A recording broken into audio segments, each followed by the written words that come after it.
Welcome to the CFE Media and Technology Education session, How Open Real-Time Location Services Help Manufacturers. I'm your moderator, Mark T. Hosky, with CFE Media and Technology. In keeping with RCEP policy, please take some time to read the quality assurance slide. This session is designed for technicians and engineers who want to understand how production control systems, goods tracking, autonomous mobile robots, and other manufacturing and facility applications benefit from wireless, open, real-time location services. Here is a list of the learning objectives for today's presentation.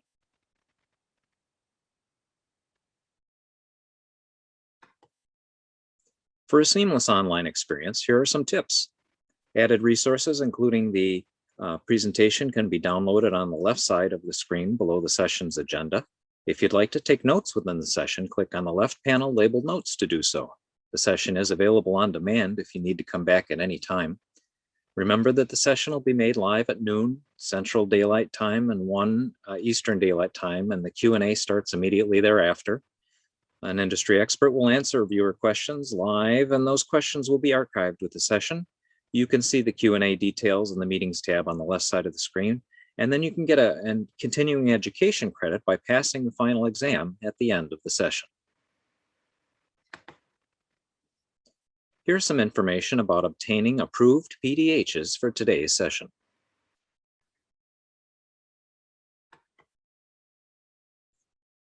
Teaching this session will be Michael Bone, the Executive Director of PI North America, a position he has held since 2015. He also serves as the Deputy Chairman for PROFIBUS and PROFINET International on a global scale. Michael joined PI North America as the Technical Marketing Director in 2011.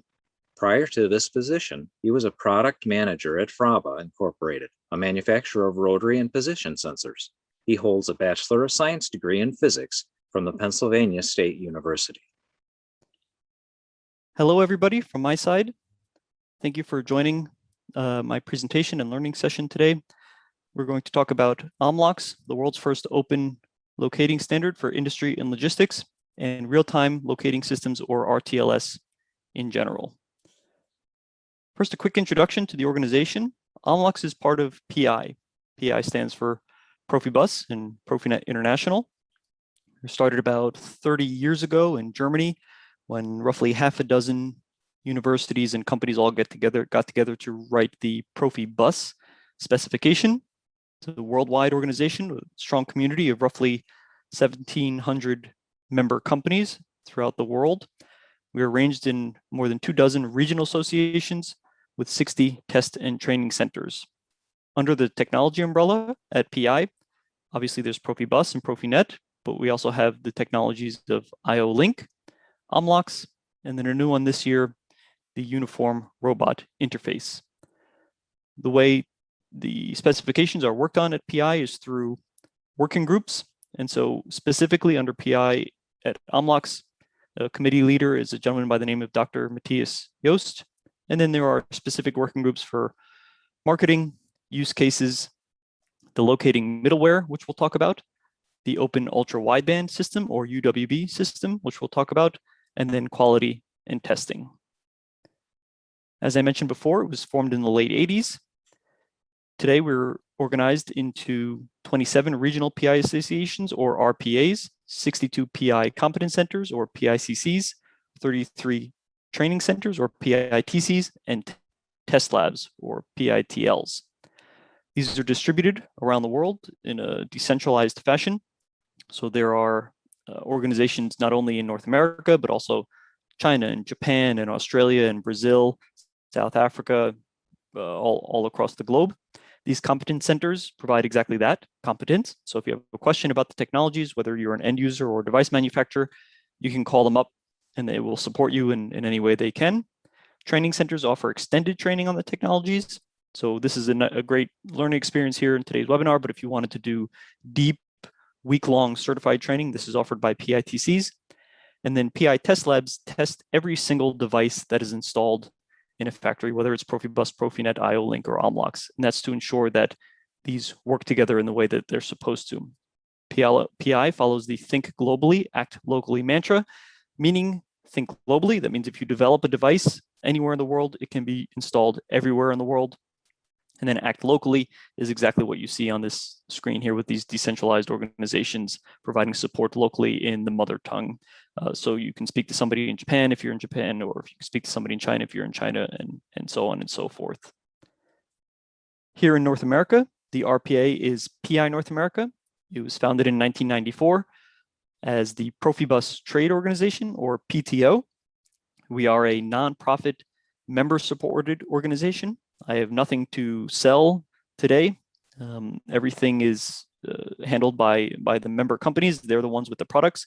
We're simply responsible for the standards. We're supported technically by different PICCs, PITCs, and PITLs, and they are displayed here on the slide. The Profi Interface Center in Johnson City, Tennessee, JCOM Automation in Canada, Phoenix Contact Software in Michigan, Autex in Argentina, and RP Ingeniera in Chile. Okay, so with that out of the way, let's jump into real-time locating systems, RTLS, omlox, with a brief background on where we're seeing industry headed and why we're talking about that today. Unless you're unfamiliar, which would be pretty strange in the world of manufacturing today, we're currently in the midst of something that people are calling the fourth industrial revolution. This has to do with the fact that the first industrial revolution was the invention of steam power in Britain and how that led to mechanization of manufacturing. You had the introduction of the assembly line by Henry Ford with the second industrial revolution, mass production. The third industrial revolution had to do with the introduction of computers and automation in the 70s and 80s. And then finally, we're in something that's being called the fourth industrial revolution, or cyber physical systems. Sometimes this is called Internet of Things. So cyber as in internet, physical as in things, whatever you would like to call it, cyber physical systems, industrial Internet of Things. The idea is that the world is changing and that we're seeing more and more use of digitalization across manufacturing and how that's influencing industry. We don't just do digitalization for digitalization's sake. Of course, we all love technology, but use cases are more important. And so when we talk about digitalization, we really want to make sure that we don't just develop it for the sake of developing it, but that we have some goal in mind. And so these are some really, really popular use cases that are being addressed by digitalization. OEE is probably the number one thing that can be addressed by the industrial Internet of Things. Downtime tracking, data entry automation, track and trace, asset management, predictive maintenance, remote monitoring. A lot of these have to do with downtime in general, because as we all know, 1 minute of downtime costs more than any one thing on the factory floor. And so we want to make sure that we really, really maximize that, whether you call it OEE or whether you call it downtime tracking or whether you call it asset management or predictive maintenance, the goal is always the same. And because computing power and memory has become really small and really cheap, you can put sensors just about anywhere, connect them up to higher level systems really, really easily using protocols that have been developed. And so what many people are saying is that the traditional, automation pyramid, the ISA 95 Purdue model, which has worked well for a long, long time, is still there, of course, but it's starting to evolve a little bit, where you're starting to see connections being made from sensors directly to higher level systems instead of going through this really hierarchical system from the field level, first to the process control, whether it's a SCADA system, a decentralized DCS, PLC, programmable logic controller, PCS, process control system, or a PAC, programmable automation system, up to MES or ERP, your manufacturing execution system, or your enterprise resource planning system. So instead, you're seeing connections being made directly because you have this hierarchical system in place. And again, we all want the plant to run for a long, long time when we install it. So these systems are installed and they kind of sit there, but hey, now there's these new sensors that are available. There's these new analytics packages that are available. They're really inexpensive and easy to install. How do we make these connections? And so you're starting to see these more of a mesh network evolve. And so then you start talking about things like security and so on and so forth. But that's outside the scope of today's presentation, because all of this is just to let you know that we as PI have worked for a long time merely focused on communication. So moving data from sensors to controllers, a little bit to do with vertical integration. But now as we evolve into this digitalization space, we want to help people with digitalization. And so we're starting to broaden our scope a little bit with the introduction of IO Link. So really getting down to the last meter. And then now with the introduction of real-time location systems, because this is another piece of data that's pretty universal and it's really helpful. So who can use location data, and why are people looking at it today, and who can be helped by it? So there are a lot of different use cases that we talk about. Obviously, supply chains is a big one, particularly in light of current events where just about every industry, consumer, commercial, industrial, whatever the case may be, is really having difficulty with supply chains globally and global companies. So asset utilization, you can track assets, where they're being used. Paperless production, this is very, very popular, particularly in digitalization, as everything goes digital nowadays. Remote maintenance, again, this goes to the downtime. If you can get to a device or get to a machine remotely instead of having to get on a plane, fly halfway across the country, if you can log in remotely and maintain it, then the downtime is much, much shorter. Autonomous transport, you're seeing a very rapid increase in the use of AGVs, automated guided vehicles, or AMRs, automated mobile robots. And so in all of these instances, location data can be helpful. The problem that has existed until today is that it's a pretty fragmented marketplace. You have various location technologies from various vendors, and they absolutely exclusively do not work together. And so this is the problem that was being faced and the one that we're trying to solve.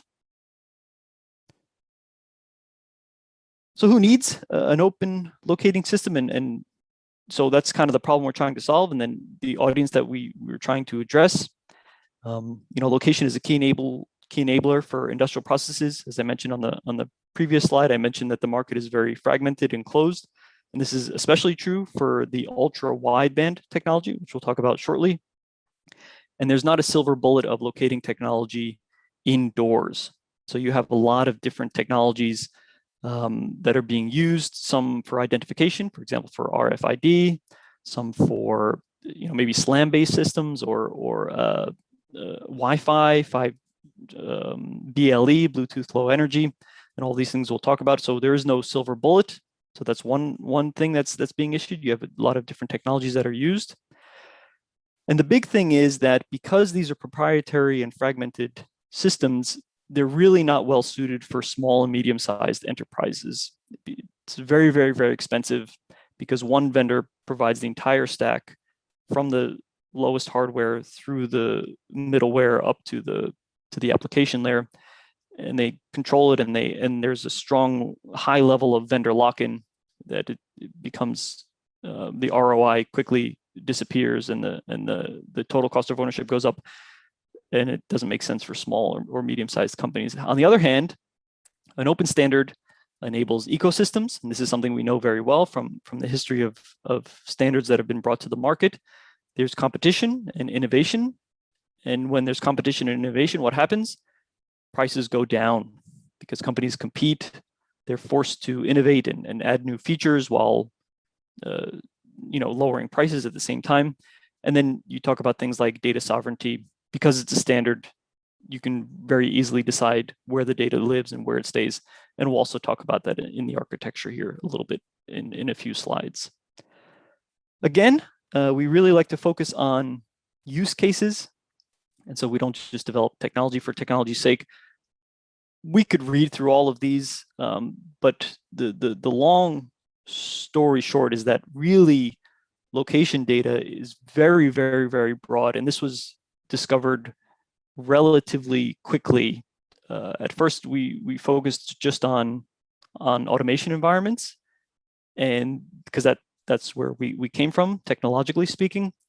And then very, very quickly, it became obvious that location data, particularly in industry, is not just automation, but you're talking about warehouses, you're talking about AGVs, you're talking about outdoor. Traditionally, automation lives inside a manufacturing plant. Of course, process control, you see a lot of outdoor stuff. So we have some experience there, but indoor, outdoor, you have signaling, things that we never lived in before. Safety is a field we're pretty familiar with, but where location data can be helpful. Anti-collision, asset management is something we're familiar with, but just very, very quickly, we added all these use cases into that working group within PI, and so this was determined. This was used very, very early on to develop the standard, to make sure that it addressed these use cases and to be flexible enough to work with a lot of different applications. Of course, in the end, it's always hard to please everybody, because in the end you end up pleasing nobody, but we think we've come up with a pretty good solution here to be used broadly in industry. So here are the main elements of the standard. As I mentioned, historically, you've got a lot of different technologies that are used for location. If you're outside, you've got your GNSS, which is your GPS. You've got maybe carrier-based systems, so the telecoms, the telcos of the world, the Verizons, AT&Ts, T-Mobiles. You've got wide area networks, low power wide area networks, and that you can see on the left-hand side there. These are your outdoor communication technologies. Indoor, what's used for locating sometimes is Wi-Fi, 5G, also starting to be used, Bluetooth Low Energy, BLE. For identification, RFID is widely used. This one has been widely adopted in indoor locating, although sometimes it's confused. Are we talking about identifying, or are we talking about locating? And we noticed that ultra-wideband on the right-hand side is kind of a rising star for use in industry due to its robustness and its accuracy. But again, until now, ultra-wideband has been plagued by proprietary expensive systems that need to be open. And what we wanted was ultra-wideband to be kind of like how you go to a hotel and you're able to very quickly and easily connect your laptop to the network and you're up and running. So that's what that same ease of use for ultra-wideband is what we wanted for omlox. So in what we're talking about today is a middleware. This is a piece of software that interfaces with all of the locating technologies shown below, both indoor and outdoor. And then it connects to higher level systems, whether it's an enterprise resource planning system, manufacturing execution system, production planning system, warehouse management system. And then that's the software side. And then on the hardware side, we came up with an open ultra-wideband system, again, because of the rising star of ultra-wideband. I would like to pause here for just a quick second. This slide is being shown for reference. During this presentation, you're welcome to pause here for a second if you just want to read through these definitions and these acronyms or abbreviations. And it's an alphabet soup, I know, but we leave it here for reference for you. Okay. So as I mentioned, we specify a middleware. In omlox, we call that the omlox hub. We also specify an ultra-wideband interface. In omlox, we call that the omlox core zone. The reason we do that is when people work together on things, you need a common naming schema. That's what we came up with. And there are also complementary zones. So the core zone is based on ultra-wideband, but then of course, we understand that location is not just always based on an ultra-wideband technology, but Bluetooth Low Energy, 5G, GPS, RFID, and these we call omlox complementary zones. That's the hub and the core zone are shown in green, and then in purple, you see the APIs and the interfaces. And by doing this, we really drastically change the market of RTLS, because on the one hand, you have competition. So on these levels where it's green, so at the omlox hub, any company can build an omlox hub. On the core zone infrastructure, any company can build a satellite, a sensor, an AGV, any of these tags, any company can build them. Of course, at the higher level in the industrial applications, whether it's asset tracking or MES or analytics or navigation. So we standardize in purple, and then in the green areas, we allow for competition. And now it becomes an ecosystem where companies can focus on their specialty. So they can focus on just making tags or just making satellites or just making software, instead of, as I mentioned before, in the past, where you have one company that was top to bottom that sold you everything in a package, and then you were locked into that vendor. And so this is how we're just, I know it's kind of trite to say this, but it is a little bit of a disruptive tech offering, let's say, that we present here today. So if we dive a little deeper, the omlox hub, it's basically a common ground for system integration. So you don't have different APIs from different providers. We have one API. We support all locating use cases, as I've shown in the previous slides, with different technologies. The easy integration means you can very quickly install it, for example, on an edge computer. Maybe if you're a small or medium-sized enterprise, that's where we targeted it at first. This would be a very quick and easy way to deploy the software. The integration is easy. It's lightweight, so modern, small code footprint. We support real-time scenarios in the realm of automation and robots. And then the intention wasn't to build the full, complete next IoT platform, but really simply focus on location data and then collaborate with other organizations. We didn't want to be everything for everybody, so we don't do general sensing, or we don't do IoT big IoT platforms in general. We focus on location and then collaborate with other organizations to provide that location data to them as kind of a piece of the puzzle.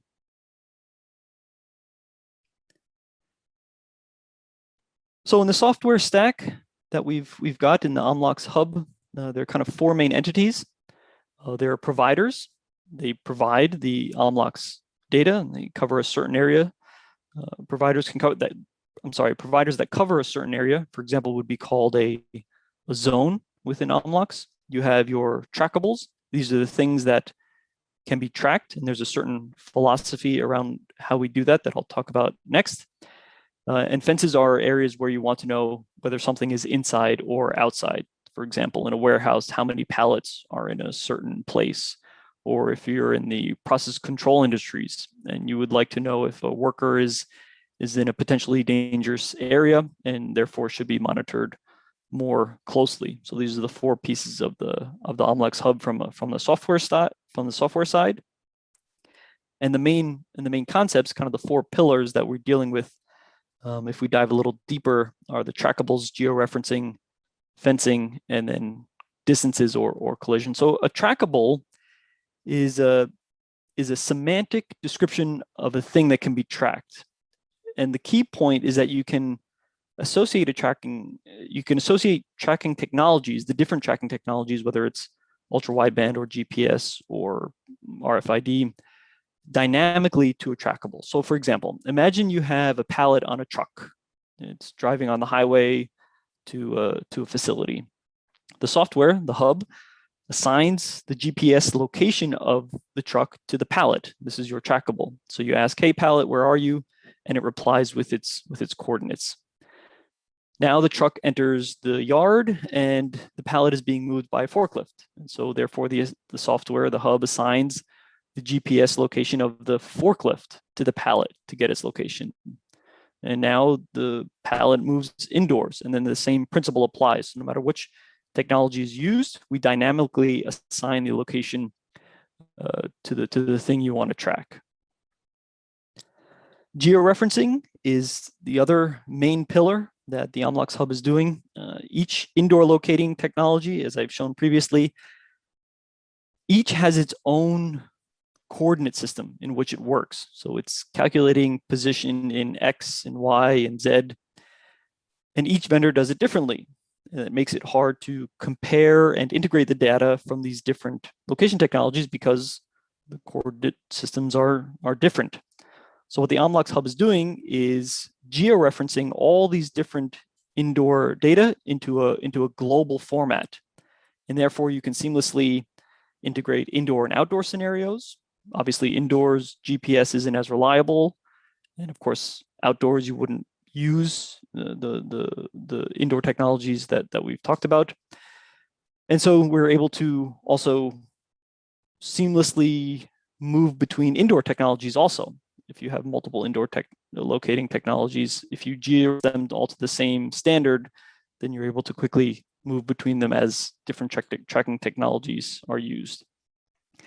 The fencing behavior is also standardized so that different vendors always work the same. So that API will always provide the same data no matter who the provider is.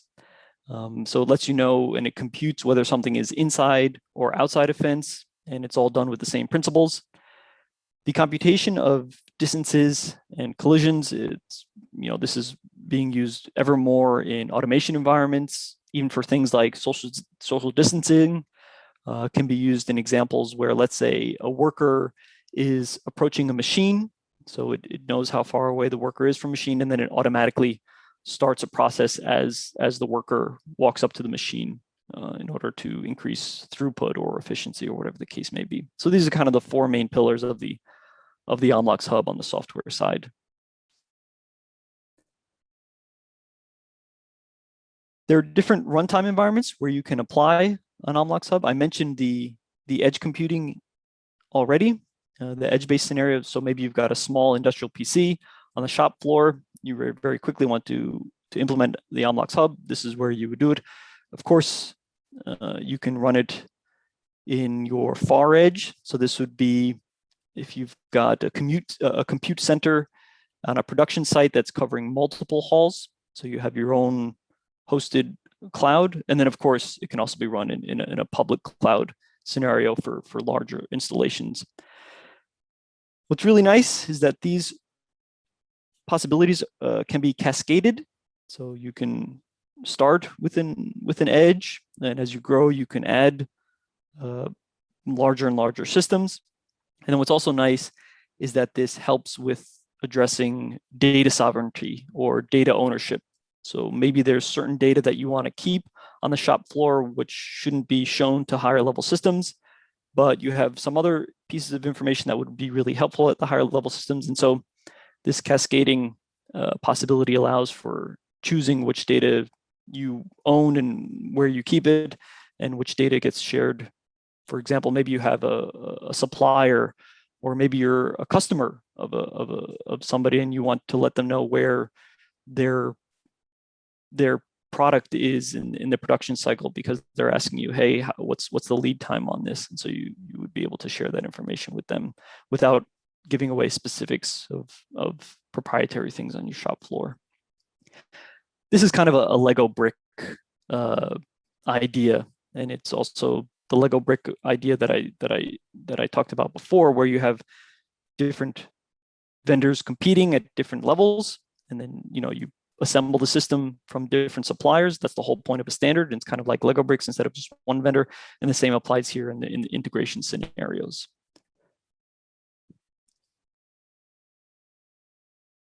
So this leads to supply chain transparency with multi-tier production processes. If we zoom in a little bit to maybe one factory, you can see your zones and your fences, and you've got different trackables moving around. When they enter a fence, an alert is triggered. When they leave a fence, an alert is triggered. They can be tracked across ultra-wideband, Wi-Fi, BLE, GPS, all these work together. And this makes for some really nice scenarios both internally and then with different providers if they need to see that data. So that's kind of the omlox hub side of thing. That's the software part of it. What I'd like to talk about now is the hardware part, which is based on ultra-wideband. This is the omlox core zone. And this was actually addressed second. So the first idea was to come up with the omlox hub, the software side, and then specify those APIs. But it was seen pretty early on that we would also like to find something that works really, really well in industry, and there hadn't been something that provided the performance that was needed for industry. And ultra-wideband has proven itself as really a superior technology in this realm. Previously, ultra-wideband was very proprietary and very expensive. And then to our surprise, a phenomena happened where the major cell phone makers put ultra-wideband in their flagship phones. And then the same story that happens over and over again happened with ultra-wideband. Once it's in the consumer space, the price goes down dramatically due to the broad acceptance of this technology in the market. So as I mentioned, all the major smartphone makers have it in their devices, and now car vendors are also adopting ultra-wideband for keyless entry into cars. And then that adoption has now filtered into the commercial space, where you're starting to see ultra-wideband directly being integrated into things like light bulbs, lighting, access control now has ultra-wideband in it. But in the consumer space and in the commercial space, this is a lot different than industry. So what omlox is doing is making sure that the ultra-wideband is evolving in a way that's suitable to support industrial needs of reliability and robustness and accuracy and timing, just like we do and did with industrial Ethernet, for example. So we all use Ethernet in our homes and offices, but it doesn't quite have the performance that we need on a factory floor. And so we have industrial Ethernet, which provides the real-time deterministic capability that factories require. So compared to consumer usage, for example, with FIRA or the car consortium, which are based on a mobile mesh, these are peer-to-peer. You don't have any dedicated infrastructure. They're made for consumer usage. This is shown on the right-hand side, where the data is owned by the vendor. On the left-hand side, however, with omlox for industry, we have fixed infrastructure. These are the satellites, which again are being ever more implemented into lighting and another infrastructure that's already in a building. And it's made for industrial usage. So the data is owned by the system owner, and it has this deterministic behavior. So there are kind of two sides to this ultra-wideband, but ultra-wideband still is really the rising star and a great use in industry due to its high accuracy. I mean, we're talking about centimeter accuracy, tens of centimeter accuracy, whereas with some other locating technologies, you have meter, plus or minus meters of accuracy. And of course, the real-time performance of ultra-wideband is what makes it stand out. So you have multiple hardware vendors, and that's the beauty of a standard. That's what we mean by open. That's what we mean that it's open. So you have satellites from suppliers A, B, and C. You have an AGV from different suppliers. You have robots from different suppliers, access control from different suppliers. They can all build their products to the omlox standard and provide that data, just like I mentioned before, where you bring your laptop somewhere and you want to connect to a Wi-Fi network. It should work the same way, where you just simply plug and play. There are two modes of operation with the omlox core zone. Either the infrastructure recognizes when a new tag is entering. So it says, okay, I can see this tag is entered, and I compute the position. Or vice versa, where the tag enters a zone and is receiving the data from the infrastructure, but the computation of its position is done on the tag. And so the reason we do it this way is because there are two different use cases for robustness, scalability, and so in traditional ultra-wideband powered RTLS systems, you have these two-way ranging or TDOA, whereas in omlox, and in previously those were not interoperable. In omlox, we choose that we use both. So this TDOA GPS-like, as it's shown there, that means that the location is computed on the tag, and then the RTOF, where the location is computed on the satellite or on the server. This is the one that's really strong and really does well in industry environments. And this communication between mobile units and infrastructure, it's a good mixture of how much communication you need, how much energy to use, how much precision, how many devices that can be run in the infrastructure. And so this flexibility allows kind of a lot of different use cases to be addressed. So those are kind of the technologies, the omlox hub and the omlox core zone. Just a little bit about how we got to where we are today. This whole effort started in 2018 at a company called Trumpf. If you're not familiar with them, they make laser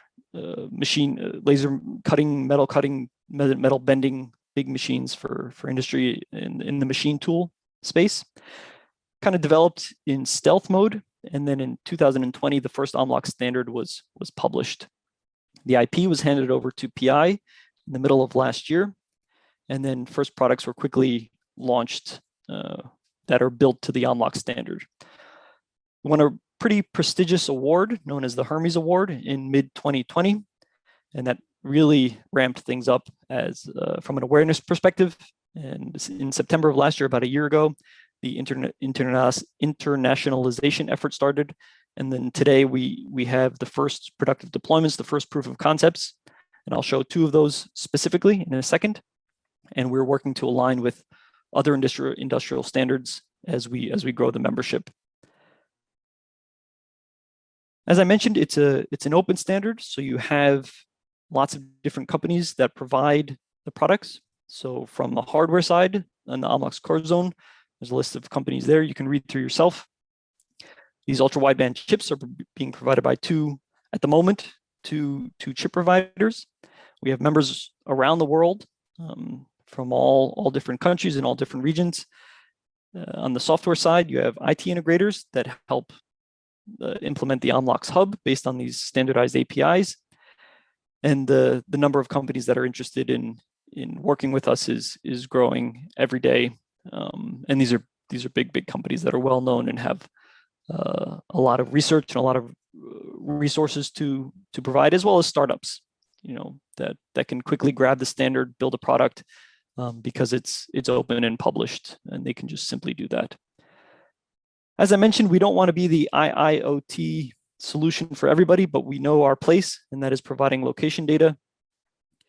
And so we're really working with everybody that thinks that they would like to gain access to this location data, whether it's on the infrastructure side, so all of the 5G telcos, on the identification side, so RFID, whether it's the AIM folks or the RAIN RFID folks, robotics, tools, machine data, for example, with OPC UA and the OPC Foundation. We're working with the UWB Alliance on regulatory issues, smart buildings, asset descriptions, so things like semantics for the machine tool industry with MT Connect, AMRs, AGVs, working with the VDA 5050 and the mass robotics people. And all of them, again, have their place. And then we want to make sure that we have our place too, and work with everybody to grow the adoption of the technology.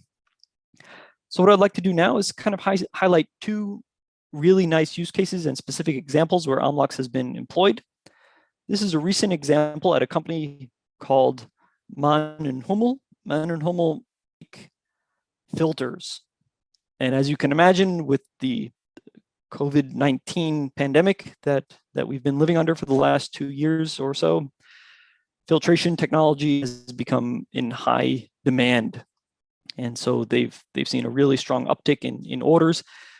And they faced a challenge where deliveries from their warehouse were being lost on the distribution side, because what they do is they build these filters, obviously in their factory, and then they go to a distribution or warehouse side of the plant, and the pickup is handled by the customer. So the customer will send a freight forwarder to the yard, excuse me, to pick up their product, and it's up to them to find it. And so as their orders have increased drastically, all of a sudden they're having trouble searching and finding for these products that are supposed to get on the truck and go out to their customers. And so the solution that was offered was an ultra-wideband handheld scanner, along with a omlox hub and different user interfaces. So what we're specifically talking about here on the high level, this is asset tracking. That's the application that's being implemented. And in this case, we're using the omlox hub, obviously. You need that part. And then on the hardware side, the location technology is the omlox core zone. So what they did is they implemented the ultra-wideband hardware on the little handheld scanners. This is an RFID scanner. You install a couple satellites around the warehouse. And so when a worker puts a product in the warehouse for it to be picked up by the customer, maybe tomorrow, maybe next week, maybe next month, they scan the RFID tag that identifies the product. And then at the same time, it stores the location of where the product is, so that when the customer comes to pick it up, maybe next week, they simply run over to a computer, or maybe they have a printout, scan the barcode, which matches the RFID, identifying the pallet or the box or whatever the case may be. And then at the same time, it tells the worker where that is in the warehouse. So instead of having to set up a really complex organization scheme, which might break down quickly as more products are coming and going, instead it says, okay, I've linked this identification, this RFID, to the location based on ultra-wideband, and I can run right over there and I know exactly where your product is. And so this has worked really, really well for asset tracking. There's no more randomly running up and down the halls of the hallways of the distribution center trying to find these boxes.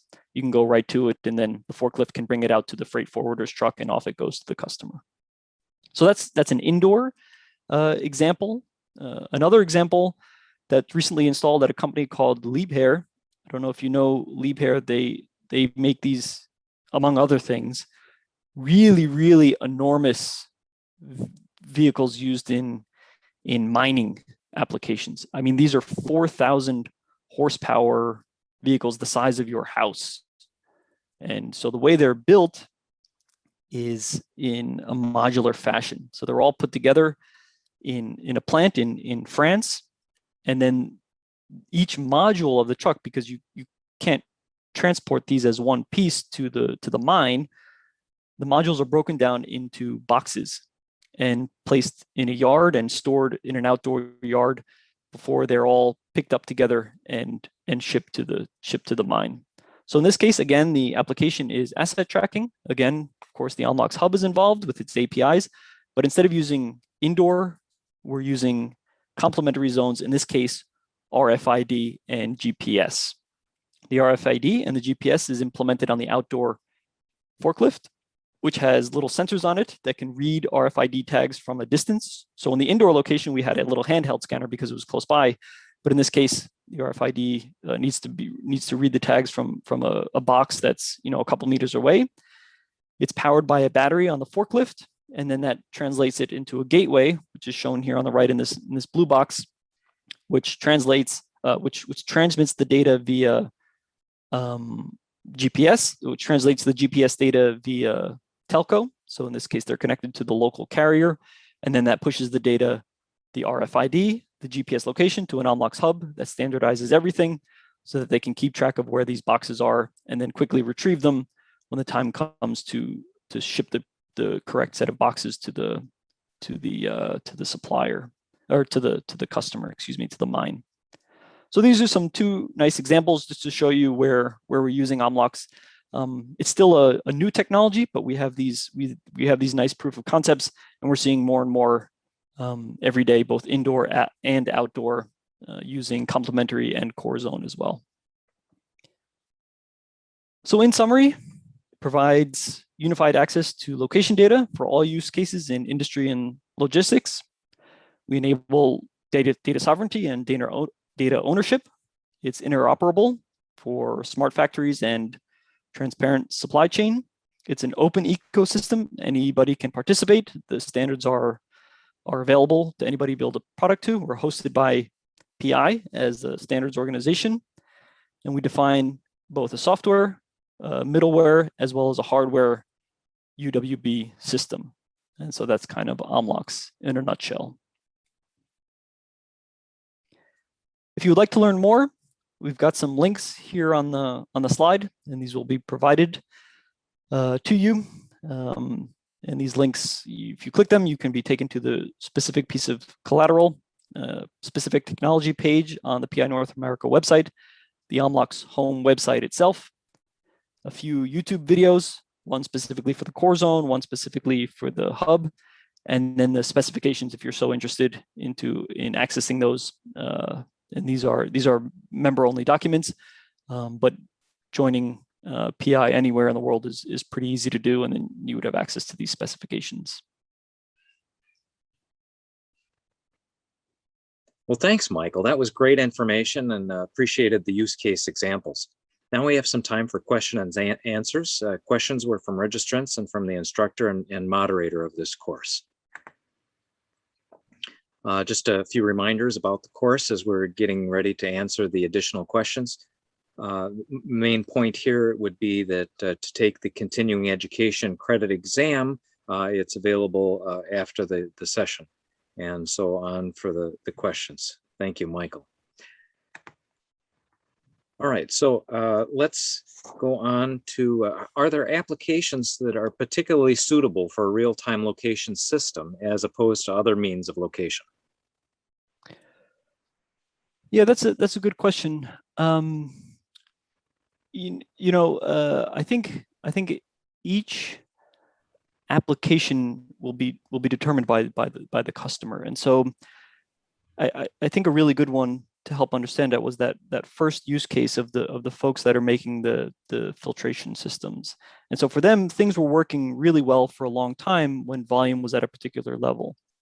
And then when volume spiked for them, all of a sudden they realized that they faced a problem that needed a solution. And so for them at that point, it came to the point where they needed an RTLS to solve the issues of searching and finding for these goods and providing them for the outbound logistics.